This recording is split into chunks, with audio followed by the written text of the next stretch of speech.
In a world economy where information is filtered by global media corporations, keenly attuned to their powerful advertisers, who will defend the public's right to know? And what price must be paid to preserve our ability to make informed choices?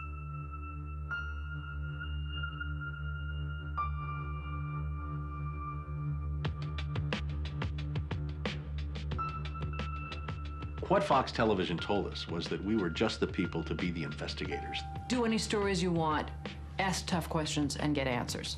So we thought, this is great, this is a dream job, fantastic. The very first thing they had us do was not to research stories, but to shoot this promo, which was The Investigators.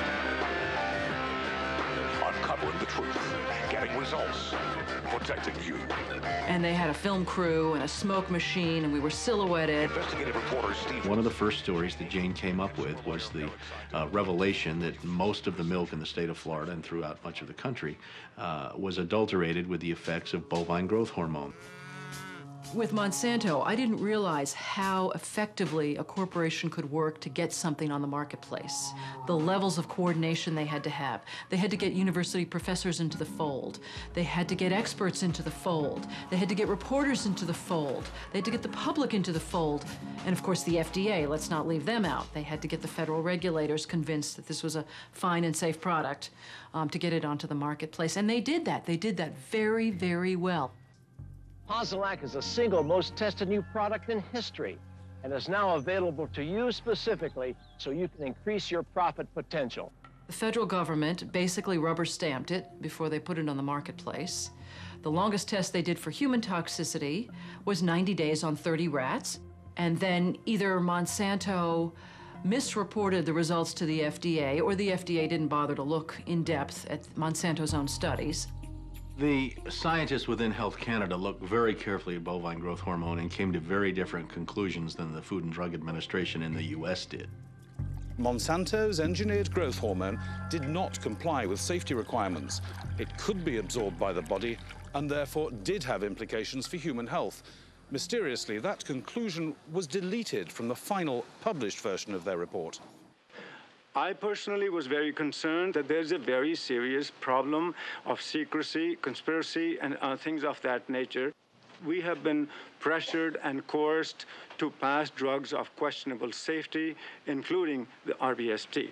We wrote the story. We had it ready a week beforehand. They'd bought ads. Farmers in the milk industry say it's safe, but studies suggest a link to cancer. Don't miss this special report from the investigators. That Friday night before the Monday this series was to begin, the fax machine spit out a letter from this very high-priced lawyer in New York that Monsanto had hired. It contained a lot of things that were just off-the-wall false, just demonstrably false. But if you didn't know the story and you didn't know how we had gone about producing it, would have scared you as a broadcaster, as a manager. And they decided that they would pull the story and they would just check it one more time.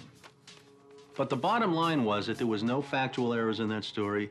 Both sides had been heard from. Both sides had had an opportunity to speak. 1 week later, Monsanto sent the second letter. And this was even more strongly worded. And it said there will be dire consequences for Fox News if the story airs in Florida. And this time they freaked. They were afraid of being sued, and they were also afraid of losing advertising dollars at all of the stations owned by Rupert Murdoch. And he owned more television stations than any other group in America. I mean, that's 22 television stations. That's a lot of advertising dollars for Roundup, aspartame, NutraSweet, and other products. So we got into a battle. And the first deal was the new general manager. And his name's Dave. And Dave is a salesman, and, you know, he'd pump your hand. How you doing, how you doing? Called us upstairs to his office, and he said, what would you say if I killed this piece? What if it never ran? And we said, well, you know, we wouldn't be very happy about that. And he said, well, I could kill it, you know. And we said, yes, of course, you're the manager. You could kill it. It would never air. And he's hemming and he's hawing and he's back and he's forth. And we couldn't figure out, what is this all about? And finally he blurted out, look, would you tell anybody? You know, I said, I'm not going to lie for you. About a week later, calls us back to the office and says, okay, we'd like you to make these changes. In fact, you will make these changes. We said, well, look, let us show you the research that we have that shows that this information you want us to broadcast isn't true. To which he replies, I don't care about that. I said, pardon me? And he said, well, that's what I have lawyers for. Just write it the way the lawyers want it written. I said, you know, this is news. This is important. This is stuff people need to know.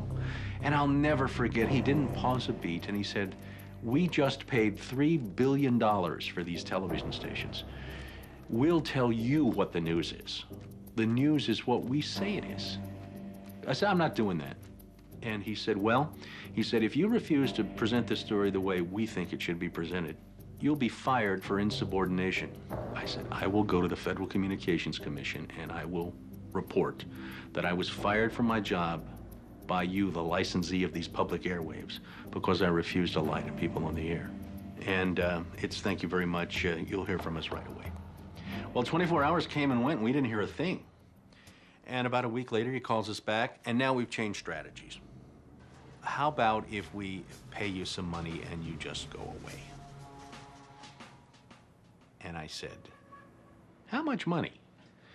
Because, you know, when somebody offers to bribe you like that, I always want to know if it might be worth it. He was going to offer us the rest of our year's salary if we agreed not to talk about what Monsanto had done, to not talk about the Fox corporate response in suppressing the story, and to not talk about the story.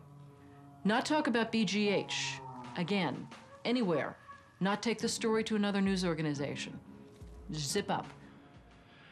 I said, you mean if I want to go to my daughter's PTA meetings and explain what's in the school milk at the school lunch program? I can't, no. You can never speak about this anywhere. And Steve says, okay, write it up. And I'm like, write it up? What are you talking about? Write it up. And I didn't say anything. And Dave, he wrote it up. And he FedExed it to us a couple days later. And he said, are you gonna sign? And we said, nah, Dave, we're not gonna sign that. And he said, well, send it back, okay? I said, no, Dave, we're not gonna send that back. It was, okay, we can't buy you out. We can't shut you up. Let's get the story on the air in a way that we can all agree it will go on the air. And we started rewriting and editing with their lawyers. Well, during this 8-month re-review process, I say, jokingly, they did things like, for example, they wanted to take out the word cancer. You don't have to identify what the potential problem is. Just say human health implications. Any criticism of Monsanto or its product, they either removed it or minimized it. And it was very, very clear, I would say, almost every edit they made to the piece, that was the aim. And we changed this and this and this, and then that wasn't good enough. Okay, now change this and this and this. Now change this and this. Version after version after version, 83 times. 83 times is unheard of. It doesn't happen. You shouldn't have to rewrite something 83 times. Obviously, they didn't want to put the thing on the air, and they were trying to drive us crazy and get us to quit or wait until the first window in our contract so that they could fire us. They, in effect, announced that they were going to fire us for no cause. Well, this was a little much. And Steve wrote a letter to the lawyer in Atlanta, whose name is Carolyn Forrest, the Fox corporate lawyer. And I said, you know, this isn't about being fired for no cause. You're firing us because we refused to put on the air something that we knew and demonstrated to be false and misleading. That's what this is about. And because we put up a fight, because we stood up to this big corporation, and we stood up to your editors, and we stood up to your lawyers, and we said to you, look, there ought to be a principle higher than just making money. And she wrote a letter back and said, you're right, that's exactly what it was. You stood up to us on this story, and that's why we're letting you go. Big mistake. Big mistake. That says retaliation. You can't retaliate against employees if they're standing up for something that they believe is illegal, that they don't want to participate in. So that gave us the whistleblower status that we needed in the state of Florida to file a whistleblower claim against our employer. And as far as 2 or 3 years later, we got to trial. 5 weeks of testimony led to a jury verdict of $425,000, in which the jury determined that the story they pressured us to broadcast, the story we resisted telling, was in fact false, distorted, or slanted. Fox News appealed the verdict. 5 major news media corporations filed briefs with the court in support of Fox's appeal.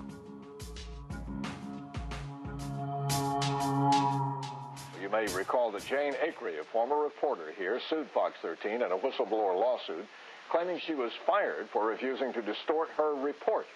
The appeals court today threw that case out, saying Ms. Acree had no whistleblower claim against the station based on news distortion. Fox 13 Vice President and General Manager Bob Linger says the station has been completely vindicated by the ruling. What Fox neglected to report is this. Jane sued Fox under Florida's whistleblower statute, which protects those who try to prevent others from breaking the law. But her appeal court judges found that falsifying news isn't actually against the law. So they denied Jane her whistleblower status, overturned the case, and withdrew her $425,000 award. Canada and Europe have upheld the ban on RBGH, yet it remains hidden in much of the milk supply of the United States.